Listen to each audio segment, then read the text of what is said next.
pagi adik-adik. Hari ini Minggu 25 April 2021. Senang sekali Kak Vivi bisa bertemu dengan adik-adik semua kembali. Hari ini sebelum kita memulai ibadah kita, Kakak mau ajak adik-adik untuk mengingat 6 ayat yang sudah kita pelajari minggu-minggu lalu. Masih ingat?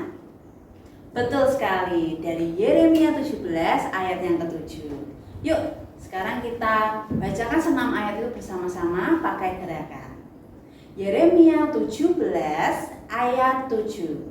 Diberkatilah orang yang mengandalkan Tuhan, yang menaruh harapannya kepada Tuhan. Sudah ingat? Kita ulang sekali lagi adik-adik.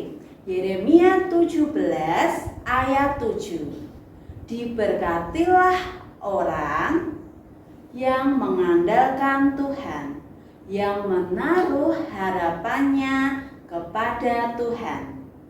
Sudah makin lancar? Kita ulang sekali lagi, kali ini harus lebih kompak ya adik-adik. Yeremia 17 ayat 7. Diberkatilah orang yang mengandalkan Tuhan, yang menaruh harapannya kepada Tuhan. Iya, bagus sekali. Yuk, sebelum kita memulai ibadah kita hari ini, Kakak mau ajak adik-adik untuk lipat tangan, tutup mata, kita mau berdoa. Tuhan Yesus, terima kasih Tuhan untuk hari ini kami boleh kembali bertemu, beribadah sekolah minggu, sekalipun kami masih beribadah via online. Kiranya Tuhan berikan kami semangat terus untuk dapat mengikuti ibadah demi ibadah yang ada. Ya Tuhan, biarlah kami menjadi anak-anak yang semakin taat, semakin cinta akan firman-Mu. Terima kasih ya Tuhan, biarlah ibadah hari ini dapat berlangsung dari awal, pertengahan hingga akhir dengan baik, dan kami bisa menjadi anak-anak Tuhan yang mau mendengarkan dan juga mengikuti setiap ibadah dengan sukacita dan semangat. Terima kasih ya Tuhan, hanya di dalam nama Tuhan Yesus Kristus kami berdoa. Amin. Adik-adik, kasih Tuhan memang begitu luar biasa untuk kita semua. Hingga saat ini Tuhan masih memberikan kita begitu banyak anugerah dan juga berkat, karena Tuhan sangat-sangat mengasihi kita. Sebelum kita mendengarkan firman Tuhan, mari kita nyanyikan satu buah pujian, Yesus Kekasih Jiwa. Matahari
bersama-sama memuji memuliakan nama Tuhan.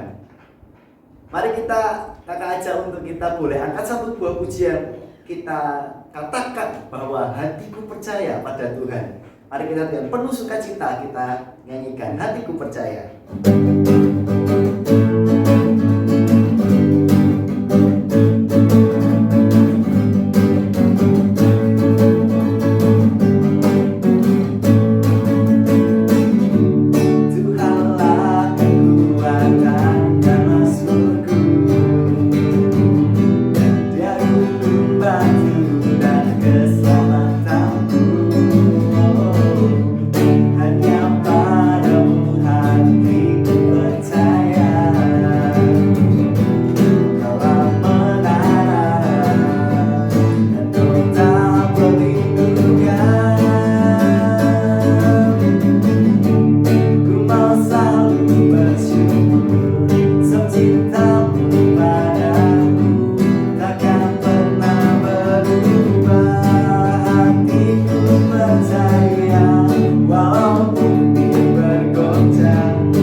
Oke adik-adik, hari ini kita mau bermain sebuah permainan.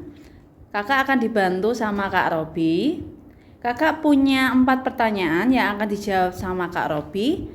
Kak Robi udah pegang papan jawabannya, ada ragu-ragu dan juga papan yakin. Nah, untuk setiap pertanyaan yang kakak ajukan, Kak Robi akan menjawabnya dengan ragu-ragu atau yakin. Adik-adik juga ikut mendengarkan ya, dan juga ikut menjawab di rumah ya. Oke, sudah siap Kak Robi? Siap. Pertanyaan yang pertama ya Kak. Tuhan Yesus disalibkan karena cintanya kepada manusia. Oke, yakin ya adik-adik, karena memang cinta Tuhan kepada kita begitu besar sehingga Tuhan mengorbankan dirinya untuk kita semua. Lanjut soal yang kedua. Sebelum disalib, Tuhan Yesus berdoa di Taman Eden. Ya, yakin Kak jawabannya yakin? Yakin. Yakin. Salah dong Loh? Kak. Terus? Sebelum disalib, Tuhan Yesus berdoa di mana adik-adik? Ada yang tahu? Taman Eden.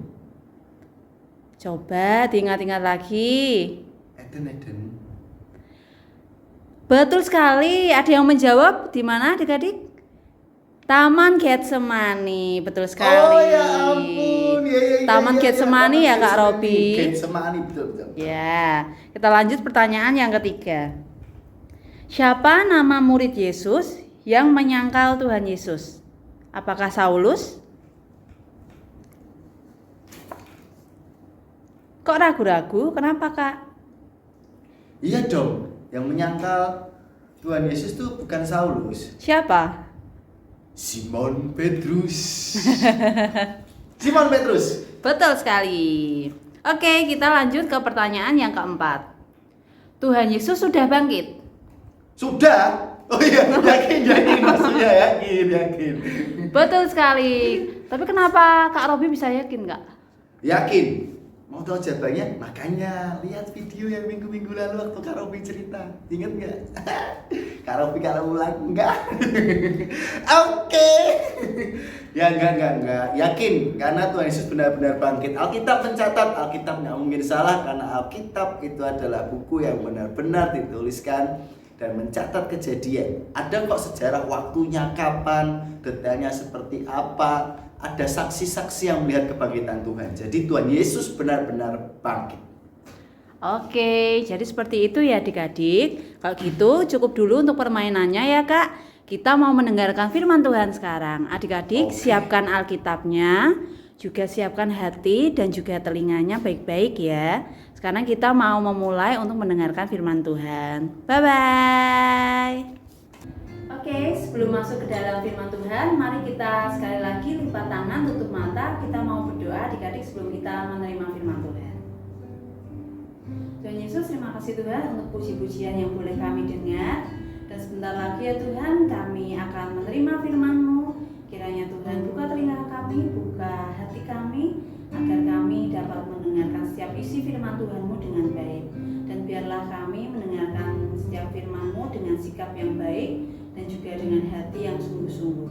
Terima kasih ya Tuhan, hanya di dalam nama Tuhan Yesus Kristus kami berdoa. Amin.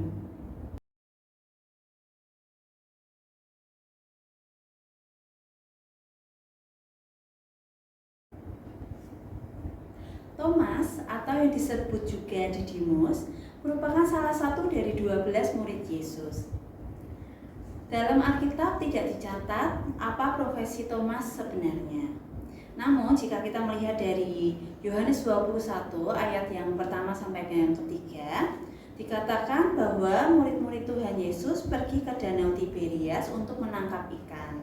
Dan Thomas pun ikut serta bersama mereka. Dalam hal ini kita bisa melihat kemungkinan profesi Thomas adalah seorang nelayan juga, sama seperti murid-murid Tuhan Yesus yang lainnya. Setelah peristiwa kematian Tuhan Yesus di kayu salib, dalam sebuah kesempatan Tuhan Yesus datang menghampiri para muridnya. Namun pada saat itu Thomas tidak berada dalam tempat tersebut, sehingga Tuhan Yesus hanya menjumpai murid-murid Tuhan Yesus yang lain, kecuali Thomas. Lalu kita buka Yohanes 20 ayat 25. Adik-adik bisa buka juga. Kakak akan bacakan untuk adik-adik ya.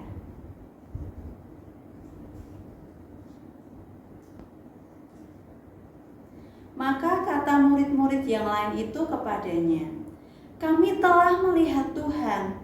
Tetapi Thomas berkata kepada mereka, "Sebelum aku melihat bekas paku pada tangannya, dan sebelum aku mencucukkan jariku ke dalam bekas paku itu, dan mencucukkan tanganku ke dalam lambungnya, sekali-kali aku tidak akan percaya."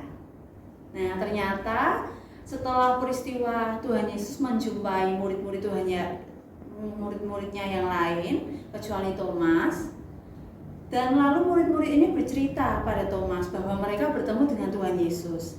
Tapi yang dilakukan Thomas apa? Thomas belum bisa percaya sepenuhnya. Thomas masih ragu-ragu, ya, masih ada keraguan dalam hati Thomas. Dan Thomas ingin melihat sendiri bahwa Tuhan Yesus hadir di hadapannya, dan Thomas ingin melihat bukti itu sendiri. Dengan cara apa? Dengan cara Thomas ingin mencucukkan jari Thomas ke dalam bekas luka yang ada di tangan dan juga di lambung Tuhan Yesus.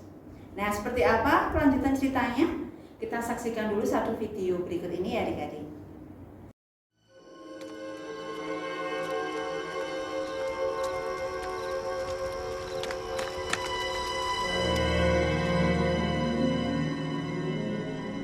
Salah seorang dari ke-12 murid, Thomas, yang disebut si kembar, tidak ada ketika Yesus datang. Maka murid-murid lain memberitahukannya, "Kami telah melihat Tuhan." Jika aku belum melihat bekas luka karena paku pada tangannya, dan meletakkan jari pada luka itu, juga meletakkan tangan pada lambungnya, aku tidak percaya.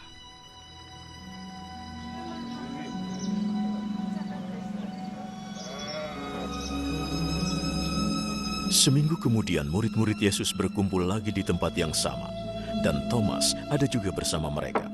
Pintunya terkunci, tapi Yesus datang dan berdiri di situ.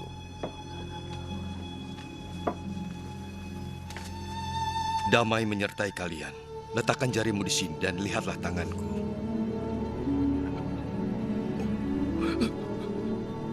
Ulurkan tanganmu dan letakkan di lambungku.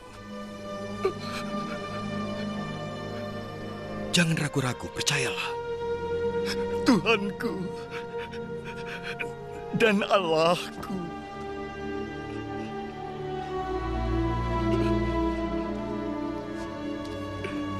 Engkau percaya karena melihat aku. Berbahagialah orang yang percaya walau tidak melihatku.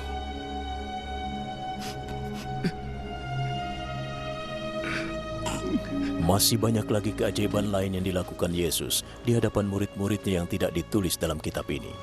Tetapi semua ini ditulis supaya kalian percaya bahwa Yesus adalah Mesias, Anak Allah.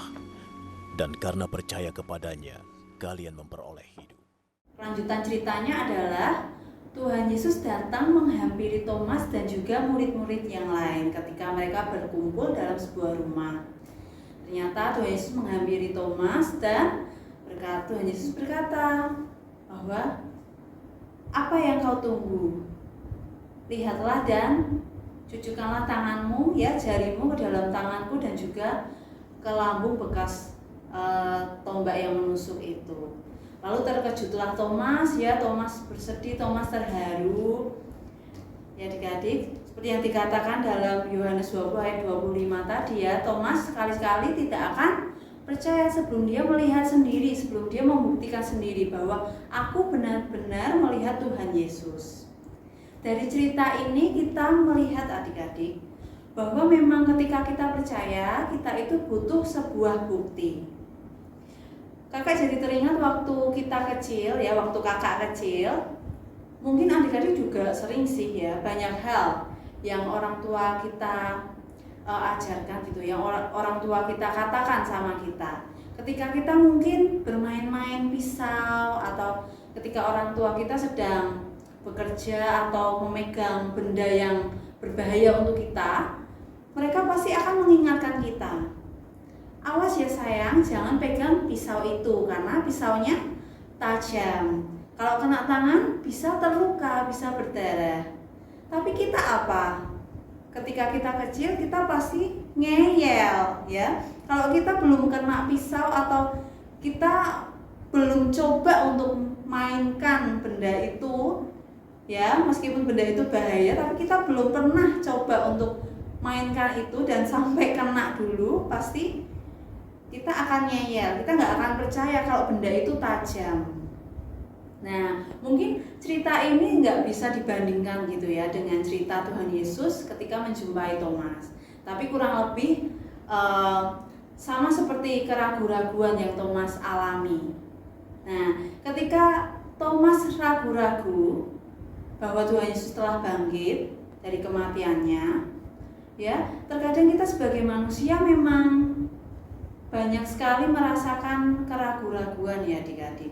Karena memang ya manusiawi, namanya kita sebagai manusia biasa, kita pasti ketika kita ingin percaya terhadap sesuatu apapun itu, kita harus melihat sendiri, kita harus punya bukti. Kita harus melihat sendiri, kita harus membuktikan sendiri sehingga kita bisa percaya, oh ini benar adanya seperti ini. Tapi ketika peristiwa ini yang terjadi, ketika Tuhan Yesus menjumpai murid-muridnya, Tuhan Yesus telah bangkit, ya, Tuhan Yesus telah mengorbankan dirinya di kayu salib untuk menebus dosa kita manusia. Kita hanya perlu percaya dengan iman kita, adik-adik. Ya, mungkin memang sangat sulit ketika kita hanya, gimana sih Kak caranya? Ya percaya sih sama iman kita ya percaya, tapi gimana sih? Percaya kan harus ada bukti Kak. Di Alkitab sudah dicatatkan secara rinci dan benar adanya bahwa memang Tuhan Yesus telah bangkit untuk kita semua. Tuhan Yesus telah mengaruniakan begitu banyak ya kasih setia Tuhan Yesus untuk kita semua. Jadi adik-adik, ketika kita menjadi anak Tuhan, ya anak Tuhan Yesus yang baik, kita perlu memakai iman kita untuk percaya. Mungkin memang hal ini tidak membutuhkan bukti, karena memang sejatinya Tuhan Yesus telah bangkit untuk menebus dosa kita manusia, dan itu nyata adanya. Jadi kita hanya perlu iman yang kuat, iman yang benar, percaya bahwa Tuhan Yesus telah bangkit bagi kita semua manusia.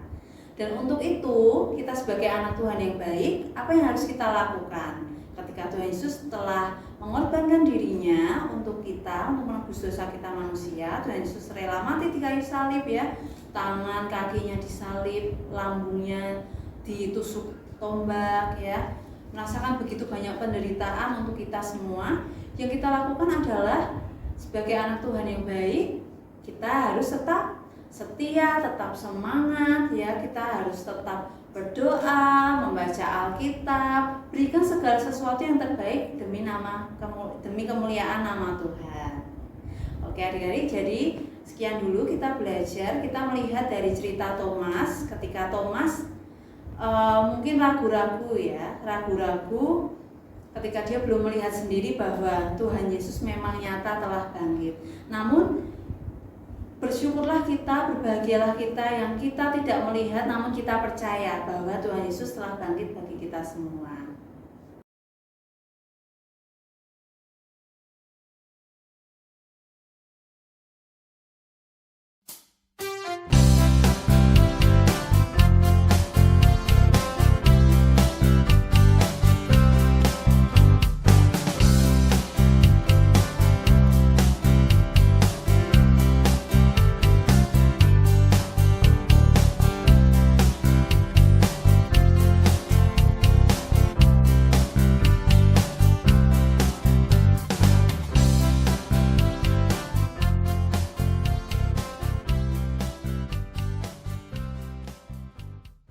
Tuhan Yesus, terima kasih Tuhan untuk firman-Mu hari ini. Hari ini kami boleh belajar dari cerita Thomas.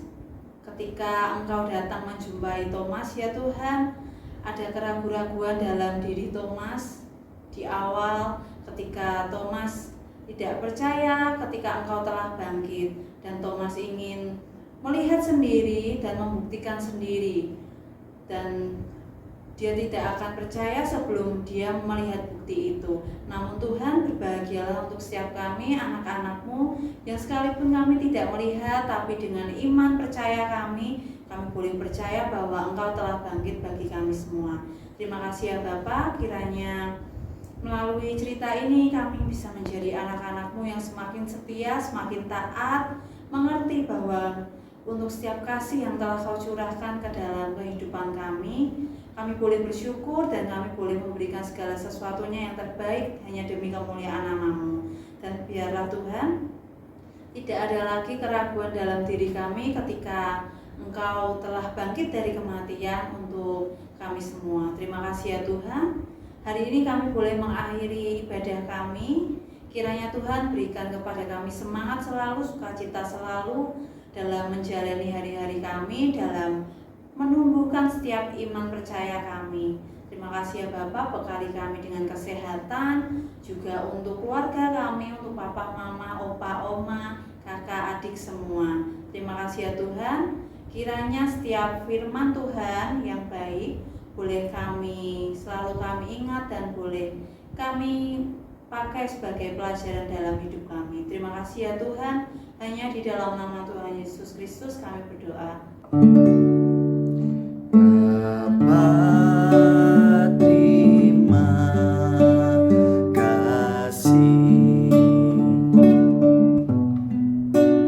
Bapa, terima kasih. Bapa di dalam surga,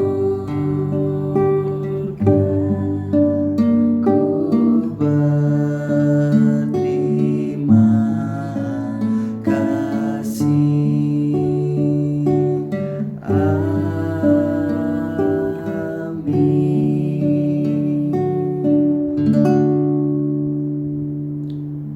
Oke adik-adik, selesai dulu pertemuan kita dalam ibadah sekolah minggu hari ini. Tapi jangan lupa kita masih bertemu lagi minggu depan bersama kakak-kakak sekolah minggu yang lain. Oke, jadi tetap semangat, tetap jaga kesehatan, sukacita selalu untuk beribadah datang pada Tuhan. Oke, terima kasih, Tuhan memberkati.